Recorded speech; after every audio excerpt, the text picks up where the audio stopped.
City of lake के नाम से जाने जाने वाले उदयपुर में अपना खुद का बस स्टैंड, रेलवे स्टेशन और एयरपोर्ट है। उदयपुर घूमने के लिए आप कैब, ऑटो या बाइक भी हायर कर सकते हो, जिसके चार्जेस तकरीबन 400 रुपये से लेकर 800 रुपये तक रहते हैं।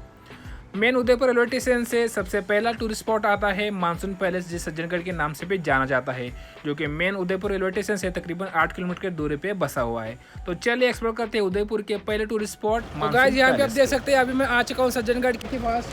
तो यहाँ पे आप देख सकते हैं, यहाँ पे टिकट है इंडियन सिटीजन के लिए 110 और 2 व्हीलर आप यहाँ से अगर ऊपर लेना चाहते हो किले तक तो उसका अलग से 55 रुपीज़। तो कुछ इस तरह का यहाँ पे टिकट मैंने ले लिया है। टिकट तो जैसे मामूली है, जैसे हम जोरास निकलते वैसे टिकट है। बाकी रही चाहे तो आप बायोलॉजिकल पार्क भी अगर विजिट करना चाहते हो तो वो भी यहाँ पे विजिट कर सकते हो। यहाँ पे मैं आपको दिखा देता हूँ, यहाँ पे बायोलॉजिकल पार्क का यहाँ पे टिकट विंडो है। यहाँ पे इसका टिकट है 42 रुपीज़ और फॉरनर के है 302 रुपीज़। तो यहाँ से अभी मैं जा रहा हूँ ऊपर सज्जनगढ़ देखने के लिए। अभी आप देख सकते हैं यहाँ पर हमें आ गया मैं ऊपर। तो यहाँ पे देख सकते हैं, यहाँ पे 2 व्हीलर का पार्किंग फ्री है। जैसे ही आप किले के ऊपर आ जाओगे तो आप अगर राइट पे जाओगे तो आपको मिल जाएगा 4 व्हीलर का पार्किंग और लेफ्ट में मिल जाओगे तो यहाँ पे आपको मिल जाएगा 2 व्हीलर का पार्किंग।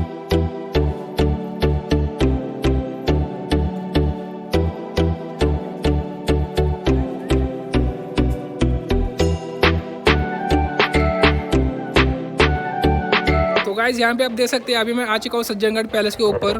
तो यहाँ से ये है एंट्री गेट और ठीक मेरे पीछे यहाँ से आप पूरे पैलेस के अंदर जा सकते हो। सज्जनगढ़ को मानसून पैलेस भी कहा जाता है। इसका निर्माण राजा सज्जन सिंह ने 19वीं सदी में करवाया था। ये पैलेस बनाने के पीछे राजा का मेन हेतु था कि यहाँ के जो किसान है उनकी फसल वगैरह बारिश में ज़्यादा बर्बाद ना हो, मौसम की गर्मी के ऊपर ध्यान रखने के लिए ये पैलेस बनवाया था। तो आप मेरे पीछे देख सकते हैं, एक्चुअली 5th मंजिल इमारत है। 2 फ्लोर नीचे है और 3 फ्लोर ऊपर है। तो यहाँ पे आप देख सकते हैं, ये जो 3 फ्लोर है यहाँ पे बेहद ही खूबसूरत नक्काशी की गई है। बाकी रही बात, इस किले को उदयपुर का मुकुटमणि भी कहा जाता है। बेहद ही खूबसूरत जगह है और जब भी आप बारिश में यहाँ पे आओगे तो बारिश का यहाँ पे जो दृश्य है वो बेहद ही खूबसूरत है, क्योंकि ये जो पैलेस है ये पहाड़ के ऊपर बसा हुआ है। किले के दरवाजे के ऊपर आपको देखने को मिल जाएगी सज्जनगढ़ की बेहद ही खूबसूरत पेंटिंग। इस पेंटिंग को देखने के बाद आप सीधा पहुँचोगे बड़े से हॉल में, जहाँ पे राजा सज्जन सिंह की बेहद ही खूबसूरत पेंटिंग लगाई गई है। इसी के आगे आपको एक रूम देखने को मिल जाएगी, जहाँ पे उस ज़माने में इस किले के आसपास मिलने वाले पशु पक्षियों के स्टैचू, साथ ही साथ उनकी बेहद ही खूबसूरत यहाँ पे पेंटिंग लगाई गई है। इसी के ऊपर के फ्लोर में आपको एक विलेज का रोल मॉडल दिखाई देगा। ये रोल मॉडल आदिवासी लोगों से जुड़ा हुआ है और इसके थ्रू ये दिखाने की कोशिश की गई है कि उस ज़माने में आदिवासी लोग इस किले के आसपास कैसे रहते थे। किले से बाहर आते ही आपको यहाँ पे राइट साइड में देखने को मिल जाएगा बेहद ही खूबसूरत होटल, जहाँ पे आप लंच या डिनर बैठ के एंजॉय कर सकते हो। सज्जनगढ़ किला देखने के बाद आप फतेहसागर झील को विजिट कर सकते हो, जो कि मेन सज्जनगढ़ से तकरीबन 5 किलोमीटर की दूरी पे बसी हुई है। फतेहसागर झील का निर्माण राजा फतेह सिंह द्वारा किया गया था। इस झील के अंदर एक टापू है। इस टापू के ऊपर आपको एक नेहरू उद्यान देखने को मिल जाएगा। इसी झील के अंदर आपको देश की पहली सौर वेधशाला भी देखने को मिल जाएगी। झील के आजू बाजू में आपको कई सारे बोटिंग, हॉर्स राइडिंग के ऑप्शन आपको देखने को मिल जाएंगे। तो आप चाहे तो यहाँ पे हॉर्स राइडिंग भी कर सकते हो। यहाँ पे आप देख सकते हैं, अभी मैं आ चुका हूँ फतेहसागर लेक पे। तो आप मेरे पीछे देख सकते हैं, यहाँ पे मैंने बाइक पार्क की है और फतेहसागर लेक के सामने आपको मिल जाएगा महाराणा प्रताप ऑडिटोरियम, जहाँ पे आप Rajasthani folk dance, Rajasthani culture ये सब यहाँ पे देख सकते हो। उसके टिकट के चार्ज है 100 रुपीज़ पर पर्सन और यहाँ पर बाइक और 4 की चार्जेस अलग से है। और ठीक है, आप मेरे सामने देख सकते हैं, ये है फतेहसागर लेक, जहाँ पे आप बेहद ही खूबसूरत से बोटिंग कर सकते हो। अगर मैं बोटिंग की बात करूँ तो यहाँ पे नॉर्मल बोटिंग का टिकट है 180 रुपीज़ और स्पीड बोटा पर लेते हो तो उसका चार्ज है 236 रुपीज़। तो ये है टिकट काउंटर, यहाँ से आप स्पीड बोट की टिकट ले सकते हो। और आप मेरे पीछे देख सकते हो, टूरिस्ट भी काफ़ी मात्रा में आ गए हैं। अगर ठीक मेरे सामने आप देख सकते हैं, बेहद ही खूबसूरत यहाँ पे फतेहसागर लेक का व्यू है और बेहद ही ठंडी ठंडी हवाएं चल रही है। यहाँ पे आने का सबसे बेस्ट टाइम रहता है, अगर आप ठंडी के सीज़न में आते हो तो यहाँ पे आप स्पीड बोट और बोट राइडिंग भी कर सकते हो। अगर गर्मी में आते हो तो यहाँ पे आपको हल्की सी गर्मी की दिक्कत हो सकता है। तो बेहद ही खूबसूरत यहाँ पे झील है। तो अभी मैं करने जा रहा हूँ बोटिंग और देखूँगा कि बोटिंग का एक्सपीरियंस यहाँ पे कैसे रहता है।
फतेहसागर झील देखने के बाद आप सहेली की बाड़ी को विजिट कर सकते हो, जिसका निर्माण राणा संग्राम सिंह ने अपनी पत्नी को भेंट देने के लिए किया गया था। इस उद्यान के अंदर आपको कई सारे फव्वारे, फूलों के बगीचे और तालाब देखने को मिल जाएंगे। बगीचे में आपको छोटा सा संग्रहालय भी देखने को मिल जाएगा, जहाँ पे शाही परिवार की वस्तुएं आज भी रखी हुई है। सहेली की बाड़ी देखने के बाद आप जगदीश टेम्पल को विजिट कर सकते हो। इस मंदिर का निर्माण 1651 में राजा जगदीश सिंह ने करवाया था। ये मंदिर तकरीबन 79 फीट ऊंचा है और इस मंदिर को चढ़ने के लिए आपको 32 संगमरमर से बनी सीढ़ियाँ चढ़नी पड़ेगी। इस मंदिर के अंदर आपको 4 हाथों वाले भगवान विष्णु की मूर्ति देखने को मिल जाएगी। ये मंदिर सुबह 4:15 से दोपहर को 1 बजे तक और शाम को 4 बजे से 8 बजे तक खुला रहता है।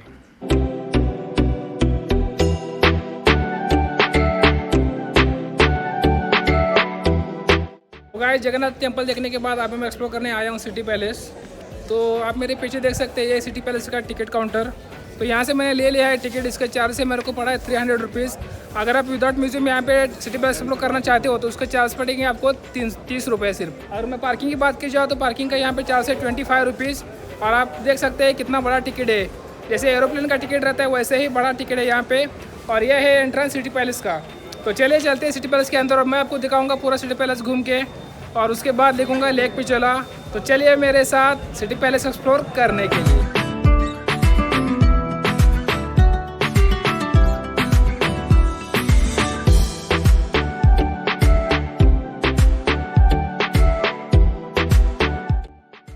तो गाइस, बड़ी पोल के बाद अभी मैं आ चुका हूँ त्रिपोलिया पोल से अंदर। तो आप मेरे पीछे देख सकते हैं, यह है त्रिपोलिया पोल, जहाँ पे 3 दरवाजे हैं। वहाँ से यहाँ पे हमारी एंट्री हो चुकी है। तो मेरे पीछे देख सकते हैं, यह है प्लेस जहाँ उस ज़माने में यहाँ पे 2 हाथी बांधे जाते थे। एक हाथी दीवार की उस तरफ, दूसरा हाथी दीवार की इस तरफ, और दोनों हाथी के सूंड को इंटरलॉक किया जाता था। जो भी हाथी उस दीवार को टच कर जाता था तो वो हाथी यहाँ पे हार जाता था। तो कुछ इस तरह का यहाँ पे व्यू है। तो अभी मैं एक्सप्लोर करने जा रहा हूँ सिटी पैलेस अंदर। सिटी पैलेस अगर देखा जाए तो इसका 60% ही पार्ट अभी टूरिस्ट के लिए अलाउड है। बाकी 40% यहाँ पे जो रॉयल फैमिली है वो यहाँ पे रहती है। और अभी मैं आ चुका हूँ सिटी पैलेस के गेट के बाहर। तो आप देख सकते हैं यहाँ पे पूरी शॉप की दुकान है। और ठीक मेरे आप पीछे देख सकते हैं, यहाँ पे भी आपको ढेरों सारी शॉप की दुकान मिल जाएगी, जहाँ से आप राजस्थानी हैंडीक्राफ्ट खरीद सकते हो। तो अभी मैं आ चुका हूँ इसके मेन गेट पे। और ठीक आप मेरे पीछे देख सकते हैं, इसे बोलते हैं मानिक चौक। उस ज़माने में यहाँ पे सेलिब्रेशन वगैरह हुआ करता था और राजा का जो राज तिलक होता था तो वह भी यहाँ पे मानिक चौक में ही होता था। सिटी पैलेस अंदर जाने के लिए आपको एक दरवाज़ा दिखाई देगा। इस दरवाजे का नाम है दरी खाना का पोल। इसी दरवाजे से अंदर जाते ही आपको मेवाड़ के राज्यों का कार्यकाल से संबंधित बड़ा सा स्क्रीन दिखाई देगा। इसी के आगे आपको देखने को मिल जाएगा महाराणा प्रताप का स्टैचू। महाराणा प्रताप का स्टैचू देखने के बाद आपको देखने को मिल जाएगी 400 साल से भी पुराने गणेश जी की मूर्ति। तो आइए मैं आपको ले चलता हूँ महाराणा प्रताप के कक्ष में, जहाँ पर उनके सुरक्षा कवच, तलवारें और भाले रखे गए हैं, जिनका वजन तकरीबन 35 किलो बताया जाता है।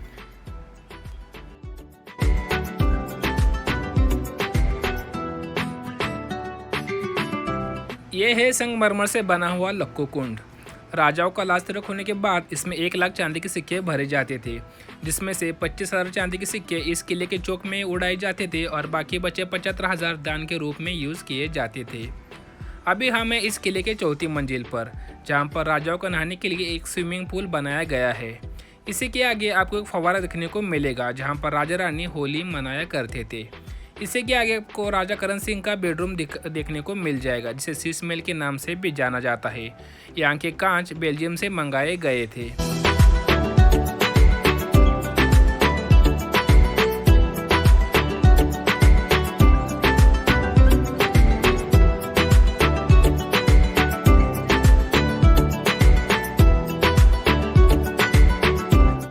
तो अभी हम आ चुके हैं इस किले के 5th फ्लोर पे, जिसे कहा जाता है मोती महल। इस महल का निर्माण राजा करण सिंह ने करवाया था। उस ज़माने में दीवान आम में होली दिवाली के दिन जितने भी त्यौहार हुआ करते थे, उन त्योहारों को रानियाँ यहीं से देखा करती थी। इसी के आगे आपको देखने को मिल जाएगा शयन कक्ष, जहाँ पे राजा अपना आराम फरमाया करते थे। यहाँ पे जितने भी राजा थे वो सूर्यवंशी थे।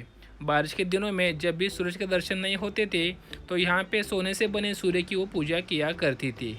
ये है दीवाने खास, जिसका निर्माण 1874 में बेल्जियम से लाए कांच से किया गया था। यहाँ के दीवार के ऊपर आपको एक भी कलर का काम देखने को नहीं मिल जाएगा। इसी के आगे आपको देखने को मिल जाएगा डाइनिंग हॉल यानी कि मानक महल, जहाँ पे पुराने बर्तन भी रखे गए हैं। यह है जनाना महल। उस ज़माने में विधवा औरतों को यहीं पे रखा जाता था। ये सब देखने के बाद आप यहाँ के म्यूज़ियम को विज़िट कर सकते हो, जहाँ पे आपको पुराने पेंटिंग और करंट मेवाड़ के राजाओं की तस्वीर देखने को मिल जाएगी। राजस्थान आए और अपने दाल बाटी नहीं खाई, ऐसा हो ही नहीं सकता। दाल बाटी राजस्थान का बेहद ही फेमस फूड है। दाल बाटी खाने के बाद आप चाहे तो यहाँ का हाथी पोल या बापू बाज़ार को भी विजिट कर सकते हो, जहाँ पे जाकर आप अपने लिए ढेरों सारी शॉपिंग भी कर सकते हो।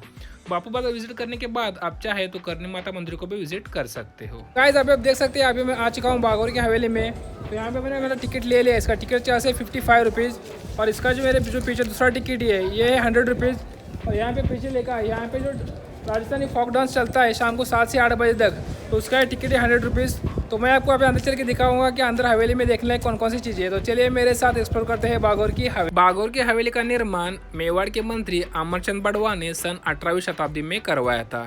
इस हवेली की में एंट्री होती है, आपको तरह तरह के राज्यों के विभिन्न प्रकार के झंडे और मेवाड़ के राजा और रानी के यहाँ पे स्टैचू आपको देखने को मिल जाएगी। इस हवेली में तकरीबन 100 कमरे हैं। हवेली के अंदर जाते ही आपको यहाँ पे स्टैचू थ्रू उस ज़माने में रॉयल फैमिली की शादियाँ कैसी होती थी ये दिखाने की कोशिश यहाँ पे की गई है। ये मूर्तियाँ देखने में बेहद ही खूबसूरत है। बागौर की हवेली गणगौर घाट के स्थित बसी हुई है। इस हवेली की एंट्री टिकट होती है 100 रुपये और इसका टाइम रहता है सुबह 9:30 से शाम को 6:30 बजे तक। शाम को यहाँ पे गणगौर डांस भी चलता रहता है, जिसका टाइम रहता है शाम को 7 से 8 बजे तक और इसके टिकट चालू होते हैं शाम को 6:15 बजे।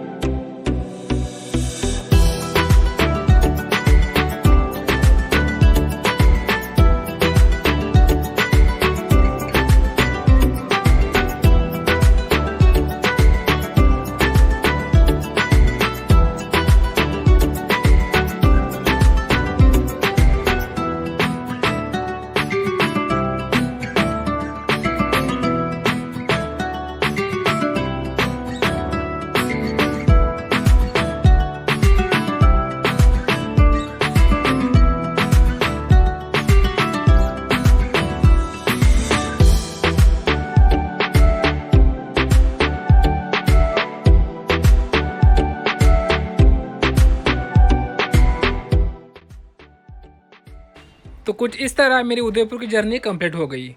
उदयपुर का ये ब्लॉग अगर आपको पसंद आता है तो प्लीज़ मेरे चैनल को लाइक कीजिए, शेयर कीजिए और सब्सक्राइब कीजिए।